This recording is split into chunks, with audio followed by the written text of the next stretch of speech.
Το όνομά μου είναι Γιώτα και έρχομαι από την Γερμανία. Δεν ήμουν καλά, είχα συνέχεια φόβο θανάτου. Έξω στο όνομα του Ιησού Χριστού.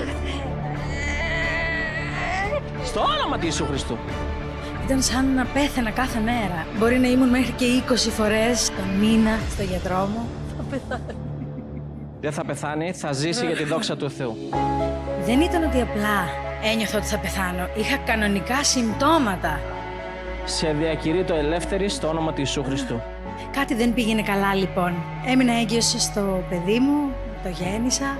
Οι συγγενείς μου είπαν ότι κάτι πάει λάθος με το παιδί μου. Σαν μητέρα με ένα παιδί δεν μπορούσα να το δω πιο πριν, οπότε μόλις γύρισα στην Γερμανία πίσω πήγα κατευθείαν στον ειδικό γιατρό, όπου και πήρα την διάγνωση του αυτισμού μέσα σε 5 λεπτά.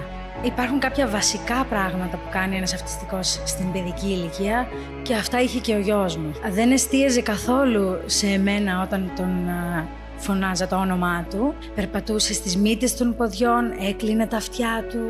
Ήταν στον κόσμο του τελείως. Έπεφτε κάτω στο πάτωμα. Ήταν μια πολύ δύσκολη περίοδος. Όπως επίσης είχε πάρα πολύ μεγάλες εκρήξεις θυμού, επειδή δεν μπορούσε καθόλου να μιλήσει.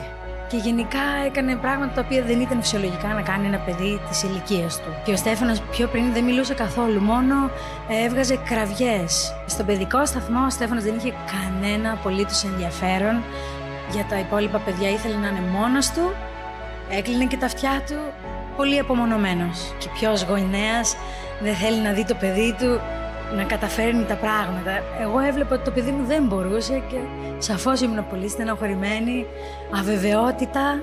Επισκεφτήκαμε λοιπόν την Ελλάδα και μια μέρα πριν βγω προσωπικά εγώ στη γραμμή της προσευχής, επισκέφτηκα τον αδερφό το Χάρη με το γιο μου. Ήταν μια υπέροχη στιγμή αυτή που έζησα, γιατί ο γιος μου ήταν η πρώτη φορά που τον είδα να εστιάζει στα μάτια ενός ανθρώπου για τόση ώρα, στα μάτια του ανθρώπου του Θεού Χάρη. Ο αδερφός είχε πιάσει τον γιο μου από την πλάτη, του χαμογελούσε, προσευχήθηκε για αυτόν και το ίδιο βράδυ είχα ένα όνειρο. Είδα στο όνειρό μου ότι ο γιος μου ήταν στην ηλικία γύρω στα 7-8 χρονών και έδειχνε τον ουρανό και έλεγε «Πέφτει από τον ουρανό». Άκουσα τη φωνή του παιδιού μου για πρώτη φορά στο όνειρό μου. Ύστερα την άλλη μέρα πήγα στην εκκλησία, ο αδερφός προσευχήθηκε και για μένα, είχα απελευθέρωση. Για 2 ολόκληρα χρόνια αισθανόμουν ότι θα πεθάνω. Και από εκείνη τη στιγμή και μετά δεν ξαναπήγα απλά στο γιατρό. Η αλλαγή ήταν άμεση. Ο Στέφανος από εκεί που δεν μπορούσε να κάνει τίποτα και ήταν τελείως στον κόσμο του, ξαφνικά έχουμε ένα άλλο παιδί, ένα τελείως διαφορετικό παιδί. Οι αλλαγές έγιναν σταδιακά, αλλά πολύ έντονα. Πλέον πηγαίνει στην τουαλέτα κανονικά μόνος του, τρώει μόνος του, πίνει μόνος του. Ξεκίνησε να μιλάει, να λέει την αλφαβήτα στα ελληνικά. Μετά από λίγο καιρό ξεκίνησε να λέει και στα αγγλικά και μετά από λίγο καιρό και στα γερμανικά. Όσον αφορά στο σχολείο, τώρα είναι στην 1η δημοτικού.